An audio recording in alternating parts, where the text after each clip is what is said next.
ମାୟାଙ୍କୁ Ruby କହୁଛନ୍ତି ପଲ୍ଲବୀ ଆଜି ଏନ୍ଜିଓରେ ମୋତେ ସମସ୍ତଙ୍କ ସାମ୍ନାରେ ଇନସଲ୍ଟ କଲା। ରୁବିଙ୍କ ପାଖରୁ ଏମିତି କଥା ଶୁଣିବା ପରେ ମାୟା କହୁଛନ୍ତି ଇମ୍ପସିବୁଲ, ପଲ୍ଲବୀ ଏମିତି କେବେ ବି କରିନଥିବ।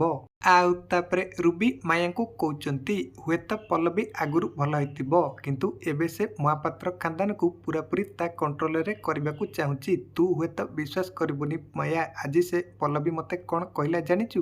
ଆପଣ ଗେଷ୍ଟ ହେଇ ଆସିଛନ୍ତି, ସେଥିପାଇଁ ଆପଣ ଗେଷ୍ଟ ହେଇ ରୁହନ୍ତୁ, ଆଉ ଘରର ଦାୟିତ୍ୱ ସବୁ ମୋ ଉପରେ ଛାଡ଼ି ଦିଅନ୍ତୁ, କାହିଁକିନା ମୁଁ ହେଉଛି ଘରର ମାଲିକାଣୀ। ରୁବିଙ୍କ ପାଖରୁ ଏମିତି କଥା ଶୁଣିବା ପରେ ମାୟା କହୁଛନ୍ତି ପଲ୍ଲବୀ ଏମିତି କହିଲା।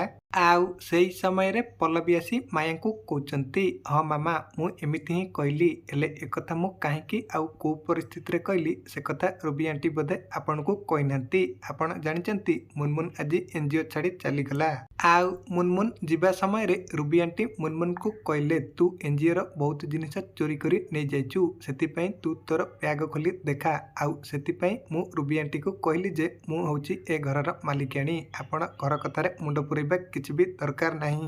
ଏବେ ଆପଣ ହିଁ କୁହନ୍ତୁ ମାମା, ମୁଁ କିଛି ଭୁଲ କହିଛି କି? ଆଉ ଏମିତିରେ ବି ଆପଣଙ୍କୁ କ'ଣ ଲାଗୁଛି ମୁନମୁନ କିଛି ଚୋରି କରିଥିବ କି? ପଲ୍ଲବୀଙ୍କ ପାଖରୁ ଏମିତି କଥା ଶୁଣିବା ପରେ ମାୟା ରୁବିଙ୍କୁ କହୁଛନ୍ତି ନାଇଁ ଦିଦି, ମୁଁ ମୁନମୁନକୁ ଭଲ ଭାବରେ ଜାଣିଛି, ସେ କେବେ ବି ଚୋରି କରିନଥିବ।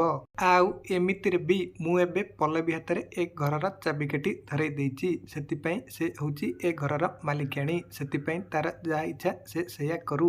ମାୟାଙ୍କ ପାଖରୁ ଏମିତି କଥା ଶୁଣିବା ପରେ ରୁବି ପୁରାପୁରି ଆଶ୍ଚର୍ଯ୍ୟ ହେଇଯାଉଛନ୍ତି। ତେବେ ଦର୍ଶକ ବନ୍ଧୁ, ମାୟା ପଲ୍ଲବୀଙ୍କୁ ଯେଉଁଭଳି ଭାବେ ସପୋର୍ଟ କଲେ ଆପଣମାନଙ୍କୁ ଭଲ ଲାଗିଲା କି? ଯଦି ହଁ, କମେଣ୍ଟରେ ୟେସ୍ ଲେଖନ୍ତୁ।